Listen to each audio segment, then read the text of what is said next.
हम सबको एक साझा माफीनामा उन लोगों के नाम भेजना चाहिए जिनकी लाशें गंगा में तैर रही थी। हमें देखना है कि जो लोग गए वो जिंदा दस्तावेज छोड़ के गए हैं हमारे फेलियर का। ये कलेक्टिव फेलियर है 47 से लेके अब तक की सारी सरकारों का।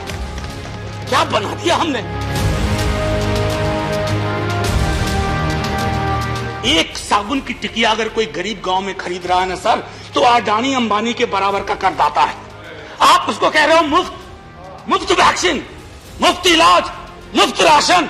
नहीं साहब, कुछ मुफ्त नहीं है, उसका स्टेक है।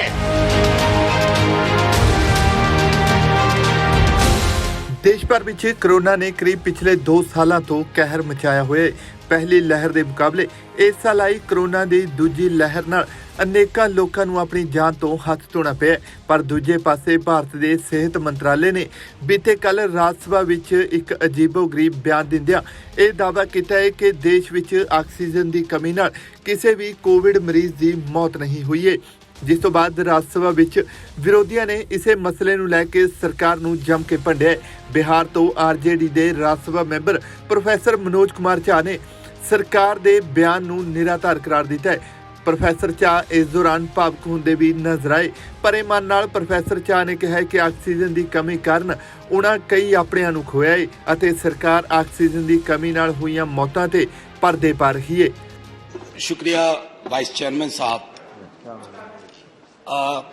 कोई भाषण की शक्ल में नहीं है, एक शोक संतप्त गणतंत्र के एक अदना नागरिक समझिए या एक जनप्रतिनिधि समझिए, उसकी ओर से कुछ बातें कही जा रही हैं। और सबसे पहले माफीनामा उन तमाम लोगों को जिनकी मौत को भी हम एक्नॉलेज नहीं कर रहे हैं, जो हम जान ही रहे हैं कि वो मारे गए। तो ये माफीनामा सर सिर्फ मेरा नहीं है। मैं इसलिए ये बात कह रहा हूं कि मई के महीने में मैंने 6 आर्टिकल लिखे। संसद चल नहीं रही थी, कहां अपनी शिकायत ले जाते, किससे कहते।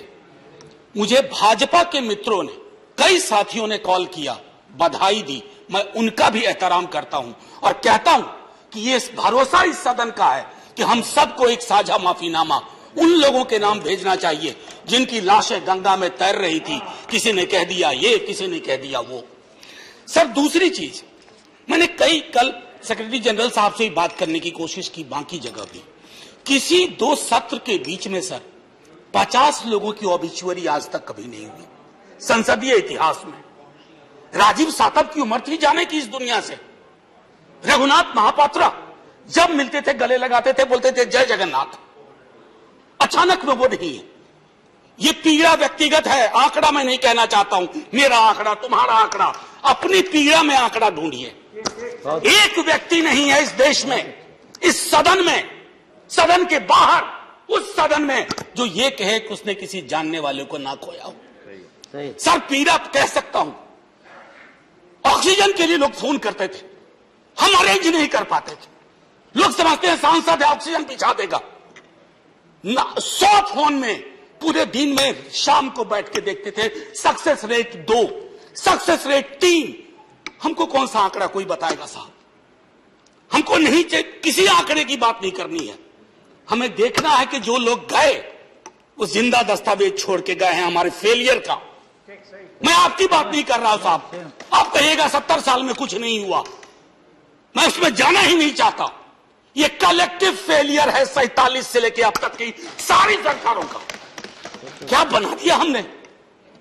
मुझे पता नहीं था कि अस्पताल और ऑक्सीजन का क्या रिश्ता होता है सर। ईमानदारी से कहता हूं, मैं मेडिकल बैकग्राउंड से नहीं आता हूं। सुबह से लोगों को दिखता था ऑक्सीजन ऑक्सीजन, रेमडेसिविर। मैं तो दवाइयों के नाम तक शुरू में सर प्रोनाउंसिएशन चेक किए कि कैसे उच्चारण करूंगा। ये हालत है। और तब हम आंकड़ों की बात कर रहे हैं, तब हम ये बात कर रहे हैं। प्रोफैसर झा ने संसद अंदर ही केंद्र वालों लोगों को दी जा रही मुफ्त वैक्सीन ते भी तिखे निशाने साधे ने। प्रोफैसर झा ने कहा है कि सरकार लोगों को मुफ्त वैक्सीन कह के उन्हां उपर एहसान जता रही है, जबकि देश का हर नागरिक हर रोज टैक्स भरदा है अते टैक्स अबानी अडानियां तो किते भी घट नहीं है। थैंक यू फलाना साहब, चिलाना साहब। सर मैं यहां से निकलता हूं, बहुत बड़ा विज्ञापन लगा हुआ है, मुफ्त वैक्सीन, मुफ्त राशन, मुफ्त इलाज। सर एक मिनट, मैंने किसी नहीं, please I don't want my time. मैं किसी दल की ओर से आज नहीं बोल रहा हूं, मैं दावे के साथ कहता हूं, मैं लाखों लोगों की ओर से बोल रहा हूं जो यहां बोलना चाहते हैं। अब मेरी बात सुनिए, आज शिकायत नहीं कर रहा हूं आपसे, ये वेलफेयर स्टेट है ना।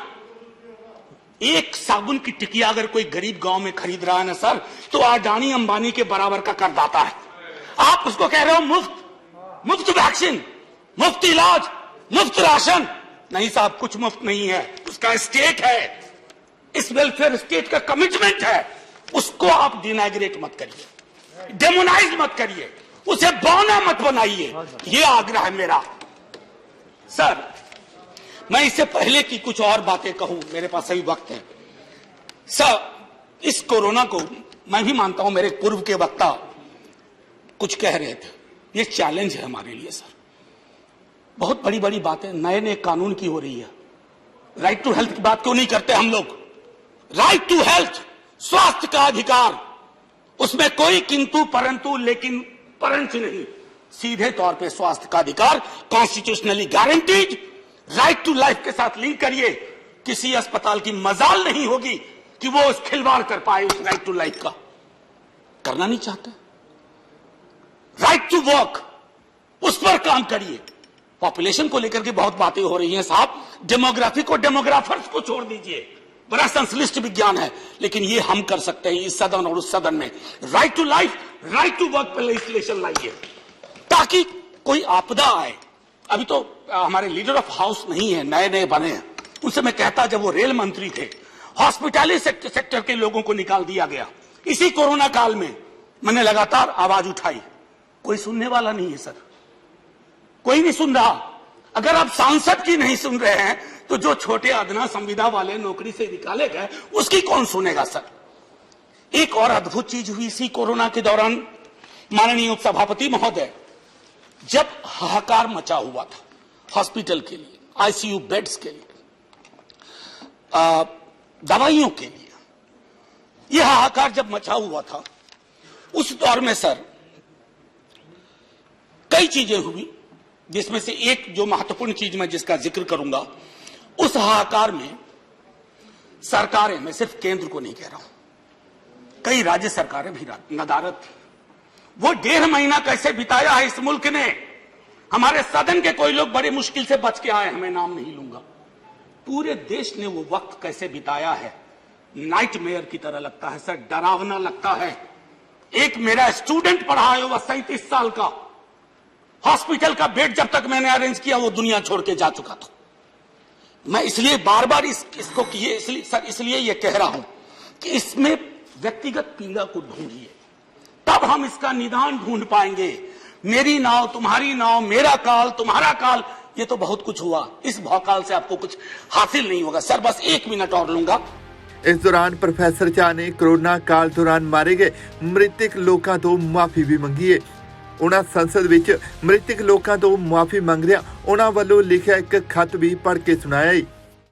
सर एक खत मैंने मृतात्माओं के नाम लिखा था, कुछ कर नहीं पा रहा था, बेबसी में एक खत लिखा, जो लोग इस दुनिया से चले गए। उसमें कुछ मैंने सलाह दी थी सर सरकार से, और ये जो उस बीच में कहा गया कि सरकारें फेल नहीं की, सिस्टम फेल कर गया। अरे साहब ये सिस्टम कौन क्या है? बचपन से सुनते थे कि सिस्टम के पीछे व्यक्ति होता है, सिस्टम के पीछे एक संरचना होती है।